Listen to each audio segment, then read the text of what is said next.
Doctor Celis, vamos a hablar del tema de las conclusiones de la comisión investigadora con el tema de vacuna Gate, pero antes teníamos algunas preguntas sobre el caso de Ana Estrada. Ustedes como Colegio Médico se han pronunciado con respecto al fallo y con respecto a la sanción que podría recibir el médico que ejecute esta eutanasia a Ana Estrada, si es que se da en algún momento, la posible sanción que podría tener de parte del Colegio Médico.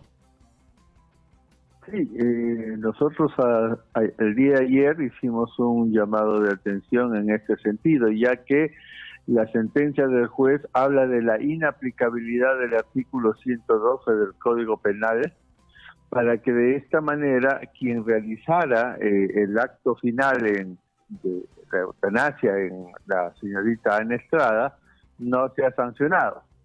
No es que se ha legalizado la eutanasia, sino solo es para el caso puntual de ella. Entonces, decíamos que esto ha creado una situación conflictiva porque no se ha tenido en cuenta que quien realiza este acto final es un médico. Y el artículo 72 del Código de Ética del Colegio Médico dice: el médico no debe realizar acciones cuyo objetivo directo sea la muerte de la persona. Entonces, aquí hay una situación que el juez no ha contemplado, porque pienso yo que en esta disposición o sentencia debió de repente hacer extensivo hacia este artículo, ¿no? Entonces, y el Comité de Ética del Colegio Médico no puede analizar este caso en particular y con esta sentencia también evitar que haya un proceso sancionador para el médico que en este caso ejecute la eutanasia. No corresponde al Colegio Médico interpretar o modificar su código de ética en función del caso de una sola persona, porque tengas en cuenta que en el caso del artículo 102 este no se ha modificado, este sigue vigente y sigue ahí. Lo que ha hecho el juez es decir que no se aplique este artículo en el caso puntual de Ana Estrada. Y el Poder Judicial también podría decir que no se aplique el artículo de ética del Colegio Médico. Sí. También podría decir, y ustedes tendrían que acatarlo. Se exime a quien realizara esto de la aplicación de una sanción por parte del Colegio Médico en relación a este artículo. Un proceso... Entonces, en ese momento, para terminar la idea, si eso se diera, en el Colegio Médico tendríamos que evaluar la situación, por un lado, del mandato judicial y por otro lado, de la connotación ética que tiene esto, ¿no? Un proceso por falta ética, en este caso al artículo 72 del Código de Ética del Colegio Médico, ¿significaría una expulsión, inhabilitación del médico, doctor Celis? Si yo le contesto a esta pregunta, estoy diciendo que la persona que haga esto va a ser expulsado y yo no puedo adelantar opinión con un caso puntual. Yo le puedo decir en líneas generales que las faltas éticas son leves, moderadas, severas y extremadamente severas. Y estas tienen castigos que van desde amonestación privada, amonestación pública, suspensión en el ejercicio de la profesión o expulsión. O sea, sí podrían expulsar. Entonces lo que hemos planteado del Colegio Médico es que el juez aclare esta situación, ¿no? Sí, eso es lo que hemos planteado. Hemos visto el pronunciamiento. Pero también el juez... Que quien va a hacer el acto se rige por un código de ética, un estatuto y un reglamento de su Colegio Médico. Entonces ahí hay una situación conflictiva. Que vuelve inaplicable la resolución. O por decirlo de alguna manera, hace difícil la aplicación. Porque el médico diría, sí, yo puedo hacerlo, pero me van a sancionar, entonces yo mejor me abstengo, ¿no? Ya, pero digamos, sería, digamos, más sencillo que haya alguna salvedad en el Código de Ética del Colegio de Médicos, que un juez entre en la dinámica deontológica de un colegio de abogados, ¿no le parece? De un colegio profesional, digamos. Sí, por eso es complicada y compleja la situación. O sea, totalmente de acuerdo con lo que usted dice. ¿Hasta qué punto un juez tiene una No atribución a tiene través de un forma. mandato? Ujú. Así es. Entonces, dentro del colegio Es más médico, sencillo que ustedes hagan una salvedad entendiendo un nuevo escenario, porque claro, este es un nuevo escenario. Cuando han hecho ustedes el código de ética no existió definitivamente ni para uno ni para nadie el tema de eutanasia. Hoy, en primera instancia, se facilita la posibilidad del derecho a la eutanasia a una persona. Ese es un hecho diferente, nuevo, histórico, que marca una coyuntura diferente. Entonces, lo que obligaría a readecuar el código de ética del colegio médico en función de esa realidad nueva, por supuesto. con ese mismo criterio, el artículo 112 tendría que modificarse también porque estamos frente a una nueva realidad. Pero el juez no puede hacer Entonces, eso. yo Pues, creo el juez podría, en todo caso, no está en su alcance. Así como el colegio médico podría readecuar su código, el Congreso de la República tendría que establecer alguna Readecuar la variación a la norma Constitución. porque ese está en sus funciones, ¿no? A ver, vamos a ponernos en ese escenario. Diríamos, el colegio médico va a modificar en función de la señora Ana Estrada su código de ética y ya no considera que el médico no debe hacer acciones que provoquen la muerte directa de una paciente. ¿Me entiende? O sea, no se Sí, puede le hacer una entiendo. acción en Sí, función sí. de una persona. Sí, le entiendo. ¿Cómo sí le haríamos entiendo. en ese Sí, caso? sí le entiendo. Y de manera general es perfectamente posible lo que usted está señalando y, por supuesto, atendible perfectamente. Sin embargo, podría ser a menos que haya un mandato judicial, por ejemplo. Y aquí hay un mandato judicial. Bueno, claro. Y el mandato judicial tiene que cumplirse. Ujú.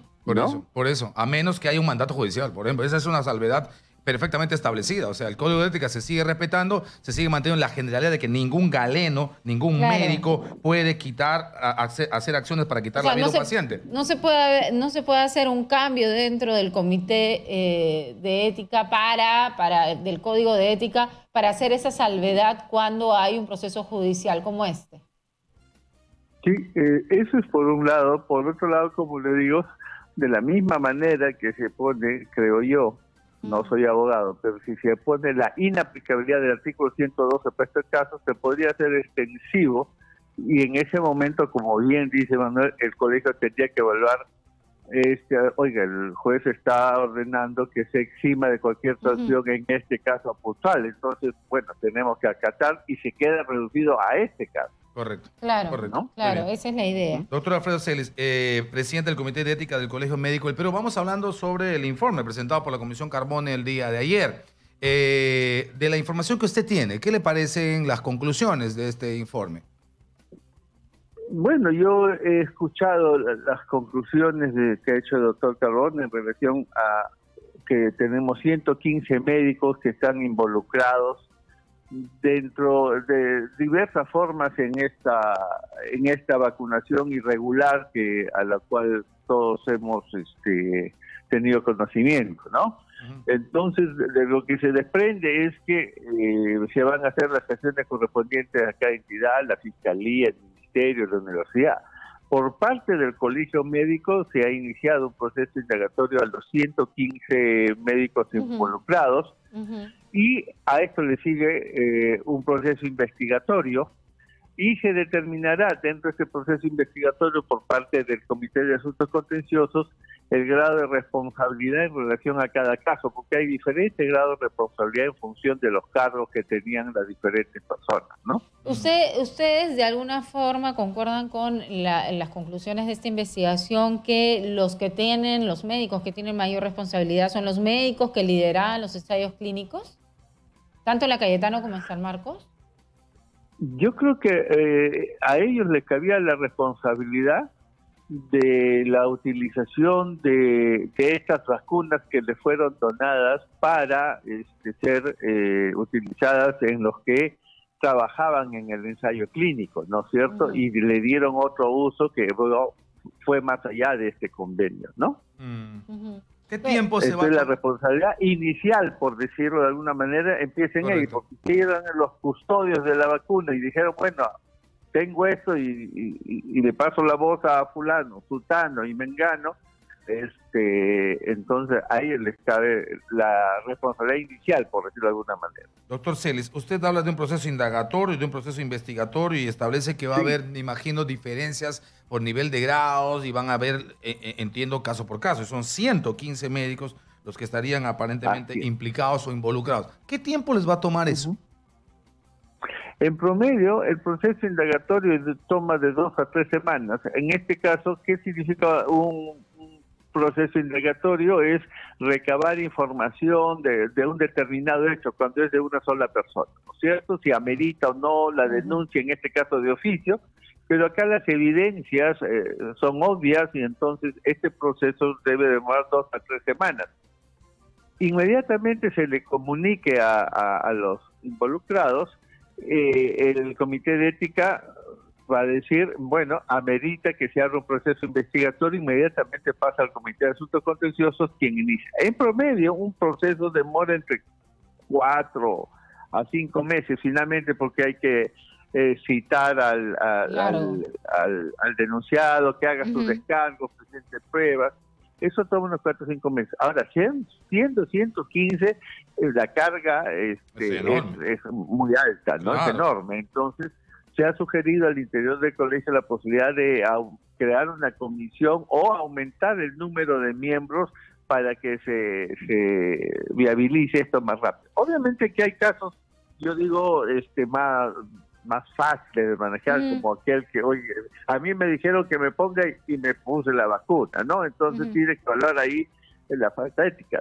Pero en los otros casos sí tienes que evaluar otro tipo de... Eso es lo que le quería preguntar. Yo sé que esto está en un proceso indagatorio, pero mucho hemos escuchado sobre la diferencia que tenemos que hacer entre aquellos que no estaban relacionados, que pueden haber sido funcionarios, y otros funcionarios médicos que no estaban relacionados con el ensayo en sí, con las investigaciones que se estaban haciendo tanto en San Marcos como en Cayetano. Hay que diferenciarlos de aquellos que sí estaban trabajando directamente en estos ensayos como estudiantes o enfermeros o personal que estaba relacionado a esto, y también médicos. ¿Ustedes también hacen esta salvedad y esta diferencia? Porque a la vez también escuchamos que no es común hacer esto, que aquellos que están haciendo un ensayo clínico con una vacuna, no es necesario o no es común que se inoculen la sustancia que está en investigación y que solamente ha pasado la fase 2 y que está comenzando o que está en plena fase 3. Entonces, ¿ustedes hacen esa salvedad también, esa diferencia? En lo personal le diría que se tendría que hacer esa diferencia, ¿no? O sea, para precisar, nosotros solamente vemos el caso de médicos. Un estudiante de medicina que también ha participado no está comprendido porque no es médico, ¿no? Pero sí hay situaciones en ese sentido, por llamarlos de alguna manera, que prestan a investigación, ¿no? O sea, cómo se utilizó una vacuna que no se sabía su efecto final en cuanto a seguridad y efectividad para aplicárselas a ellos mismos o a sus familias.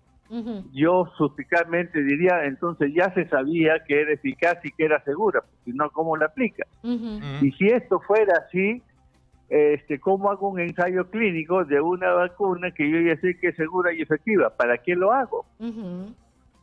¿No? Por otro lado, se ha dicho que el argumento para utilizar estas vacunas era proteger a aquellas personas que participaban de este ensayo clínico, ¿no es cierto? Sí. La pregunta es, estas no eran personas hospitalizadas ni enfermas, sino personas sanas. Voluntarios sanos. Entonces, sanos, que entre los criterios de inclusión significa que no tenían que haber tenido COVID y en el momento de ingresar al estudio tendría que hacérseles una prueba molecular para descartar que lo tengan, ¿no es cierto?